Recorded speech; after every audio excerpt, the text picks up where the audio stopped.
the secret society that ran 18th century Europe, the brotherhood behind the thrones. They built the White House. They designed Washington, D.C. They were present at the signing of every major founding document of the modern world. 9 of the first 14 U.S. presidents were members. Frederick the Great of Prussia, Wolfgang Amadeus Mozart, Napoleon Bonaparte, George Washington, Benjamin Franklin. All of them, the same brotherhood. Tonight we go inside the Freemasons. Not the conspiracy theory version, the documented historical version, which is far stranger than anything the conspiracy theorists invented. And at the end, the document locked inside a government archive in Vienna that 3 separate countries have formally requested access to and been denied every single time. Most people assume the Freemasons are ancient, Egyptian mysteries, Solomon's Temple, secrets older than recorded history. That is the mythology the Masons built around themselves. The documented reality begins in Scotland in 1599. The Shaw Statutes, a set of regulations written by William Shaw, Master of Works to the King of Scotland. They governed the stonemasons' guilds, the men who built the cathedrals and castles of medieval Europe. Stonemasons were among the most traveled skilled workers in the world. They moved from city to city following construction projects. They needed a way to identify themselves to employers in cities where nobody knew them. So they developed secret signs, grips, words that only a trained Mason would know. Proof of qualification in a world without professional licenses. By the late 1600s, something changed. Wealthy, educated non-Masons started joining the guilds, not to learn stonemasonry, to access the network, the meeting rooms, the culture of secrecy, and the intellectual freedom that came with gathering in a space where rank and title were formally set aside. In 1717, 4 London lodges came together in a pub called the Goose and Gridiron. They founded the Grand Lodge of England. Modern Freemasonry was born over a pint in a London tavern. What happened next happened fast. Within 50 years, Masonic lodges had spread across Britain, France, Prussia, Austria, the American colonies, and into Russia. Every major city in the Western world had at least one lodge. And the membership list reads like a directory of everyone who mattered. Voltaire was initiated into a Paris lodge in 1778. Benjamin Franklin was present at the ceremony. Frederick the Great of Prussia was initiated in 1738 against his father's explicit wishes. He became one of the most enthusiastic Masons in Europe and used the lodges as an informal diplomatic channel. Mozart joined in Vienna in 1784. The themes of Masonic ritual appear throughout the Magic Flute. In America, the overlap between Masonic membership and the founding generation was extraordinary. Washington, Franklin, Hamilton, Madison, Monroe, Andrew Jackson, the design of Washington, D.C., the street grid, the placement of the Capitol, the orientation of the monuments. For 2 centuries, people have argued about whether the layout contains Masonic symbolism. The documented answer is more interesting than the conspiracy theory.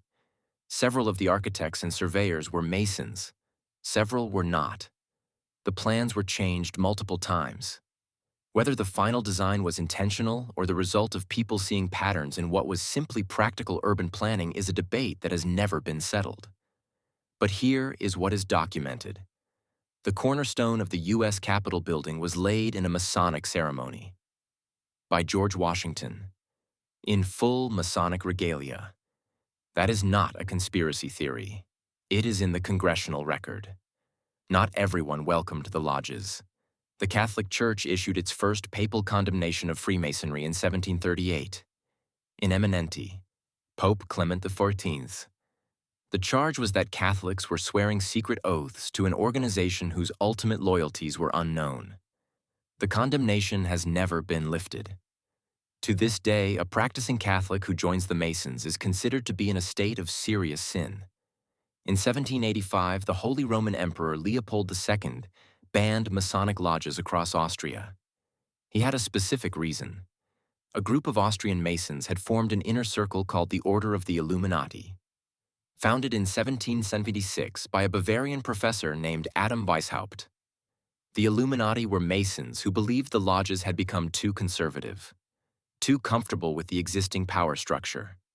Weishaupt wanted to use the Masonic network to actively push Enlightenment reforms, separation of church and state, limits on royal power, education reform, revolutionary ideas in 1776. The Bavarian government infiltrated the order, found their documents, published them. The Illuminati were disbanded in 1785. Weishaupt fled, died in exile. But the documents the Bavarian government published became the foundation of 200 years of conspiracy theory. Because some of those documents suggested the Illuminati had not actually disbanded, that they had simply gone deeper underground and changed their name. Through the 19th century, Masonic lodges became more conservative, more focused on charity work, hospital funding, scholarships, less focused on political transformation. But the political suspicion never went away. In 1826, an American Mason named William Morgan announced he was going to publish a book exposing Masonic secrets. He was kidnapped from his home in Batavia, New York. He was never seen again. 3 men were eventually convicted of conspiracy in connection with his disappearance. They received sentences ranging from 1 month to 2 years. The light sentences outraged the public. It triggered a full political movement, the Anti-Masonic Party, the first third party in American political history. Their argument was simple. Masons were protecting each other inside the justice system. Masonic judges, Masonic juries, Masonic prosecutors, all looking after their own. The Anti-Masonic Party won gubernatorial elections in several states, then collapsed when their presidential candidate finished third in 1832. But the question they raised never fully went away. In Italy, Masonic lodges became directly entangled in the political upheavals of the 20th century. In 1981, the Italian government discovered a secret Masonic lodge called Propaganda Due, P2. Its membership list included the heads of all 3 Italian intelligence services, senior military officers, judges, newspaper editors, Silvio Berlusconi. The lodge was running what investigators called a shadow government, coordinating policy outside any democratic process. It was the largest political scandal in post-war Italian history. Today, there are an estimated 6 million Freemasons worldwide. The United Grand Lodge of England holds the largest archive of Masonic documents in the world. Most of it is open to researchers. Most of it. In the 1990s, a historian named Andrew Prescott was given access to conduct the most comprehensive academic study of English Masonic records ever attempted. His conclusion after years of research was straightforward. The documented history of Freemasonry is interesting enough. It does not need conspiracy theories. The network was real, the influence was real, the political entanglements were real. But the idea of a unified secret global agenda directing world events from a hidden chamber? The records do not support it. What they support is something more mundane and in some ways more unsettling. A network of powerful men who trusted each other more than they trusted outsiders, who looked after each other professionally, who operated in a culture of secrecy that made accountability from outside almost impossible. Not a conspiracy, just a club that has been at the center of enough historically significant moments that the line between coincidence and coordination is genuinely difficult to draw. But the Vienna Archive, after the fall of the Habsburg Empire in 1918, the Austrian government inherited the imperial intelligence files, including a complete record of the surveillance operation that Leopold II ran against the Masonic lodges in the 1780s. Those files have been partially declassified, but one section remains sealed. A section that Austrian archivists have described only as correspondence between the imperial court and a Masonic lodge in Paris. Dating to 1789, the year the French Revolution began. Britain formally requested access in 1998 as part of a joint historical research project.